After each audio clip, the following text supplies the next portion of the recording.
Action at A distance.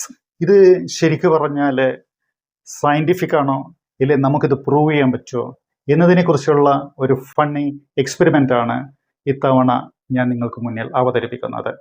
അതായത് പല മാന്ത്രിക ഗ്രന്ഥങ്ങളിലും എനർജറ്റിക് സയൻസിലുമൊക്കെ അതുപോലെ ഹീലിംഗ്, റേക്കി, പ്രാണിഹീൽ, ഇതിലൊക്കെ പറയുന്ന ഡിസ്റ്റൻസ് ഹീലിംഗ് എന്നുള്ള സംഭവമുണ്ട്. അതൊക്കെ ശരിക്കും പറഞ്ഞാൽ സത്യമാണോ അല്ലെങ്കിൽ അതെങ്ങനെ നമുക്ക് പ്രൂവ് ചെയ്യാൻ പറ്റും? ഈ പരീക്ഷണം ഞാനല്ല ചെയ്യുന്നത്, നിങ്ങളാണ് ചെയ്യുന്നത്. അപ്പോൾ നിങ്ങളിത് ചെയ്ത ശേഷം ഇതിൻ്റെ റിസൾട്ട് എൻ്റെ കമൻറ്റ് ബോക്സിലിടുക.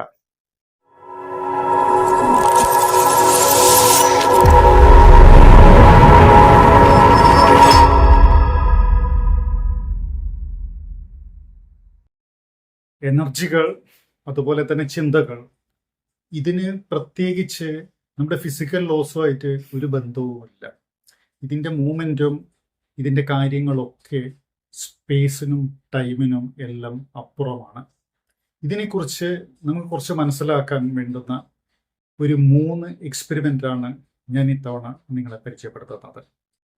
ഇതിൽ ഒന്നാമത്തെ പരീക്ഷണം ഏവർക്കും എപ്പോൾ വേണമെങ്കിലും എവിടെ വെച്ചും ചെയ്യാവുന്ന അത്ര ഈസിയാണ്. അതായത് നമ്മൾ ഏതെങ്കിലും തിയേറ്ററിലോ അല്ലെങ്കിൽ അതുപോലെ ഏതെങ്കിലും ആൾക്കാർ ഇരിക്കുന്ന ഭാഗത്ത് നമ്മൾ നിൽക്കുന്നുണ്ട്, അല്ലെങ്കിൽ ഈവൺ നമുക്ക് സ്റ്റാൻഡിങ്ങിൽ ഇത് ചെയ്യാൻ പറ്റുന്നതായിരിക്കും. അപ്പം നമ്മൾ നമ്മൾ ഉദ്ദേശിക്കുന്ന അല്ലെങ്കിൽ ആക്ഷൻ അറ്റ് ഡിസ്റ്റൻസ് എന്ന് പറഞ്ഞതുപോലെ ആ മറ്റ് വ്യക്തിയെ നമുക്ക് എങ്ങനെ ഇൻഫ്ലുവൻസ് ചെയ്യാൻ പറ്റും, അയാളുടെ അല്ലെങ്കിൽ അവളുടെ മൈൻഡ് എങ്ങനെ നമുക്ക് സിമ്പിളായിട്ടുള്ള ചില ടെക്നിക്കിലൂടെ കൺട്രോൾ ചെയ്യാൻ പറ്റുമോ എന്നതിനെക്കുറിച്ചുള്ളൊരു പരീക്ഷണമാണ് നമ്മളിവിടെ ചെയ്യുന്നത്. ആദ്യം തന്നെ നിങ്ങൾ എന്ത് ചെയ്യേണ്ടതും ഫുൾ കോൺഫിഡൻ്റ് ആയിരിക്കണം. അതായത് നിങ്ങൾ ഈ ചെയ്യുന്ന കാര്യം തീർച്ചയായും ഫലിക്കും എന്ന വിശ്വാസം നിങ്ങൾക്ക് വേണം. അതിനുശേഷം ഒരു വ്യക്തിയുടെ നേരെ പിൻഭാഗത്ത് നിന്ന ശേഷം തലയുടെ ഒരു കുഴിയുണ്ടല്ലോ, നമ്മുടെ കഴുത്തും തലയും തമ്മിൽ ജോയിൻ ചെയ്യുന്ന ആ ഭാഗത്തുള്ള ആ കുഴിയിലേക്ക് നിങ്ങൾ വളരെ ഷാർപ്പായിട്ട് കണ്ണിമ ചിമ്മാതെ നോക്കുക. ആ നോക്കുന്നതിൻ്റെ കൂടെ തന്നെ നിങ്ങളൊരു ഇൻറ്റൻഷൻ വെക്കണം, ഈ വ്യക്തി എന്നെ തിരിഞ്ഞു നോക്കും, ഈ വ്യക്തി എന്നെ തിരിഞ്ഞു നോക്കും. അതിങ്ങനെ മൈൻഡിൽ റിപ്പീറ്റ് ചെയ്ത് പറയുന്ന കൂടെ തന്നെ നമ്മളുടെ ഫോക്കസ് ആ വ്യക്തിയുടെ പിൻകഴുത്തിൽ തന്നെ ആയിരിക്കണം.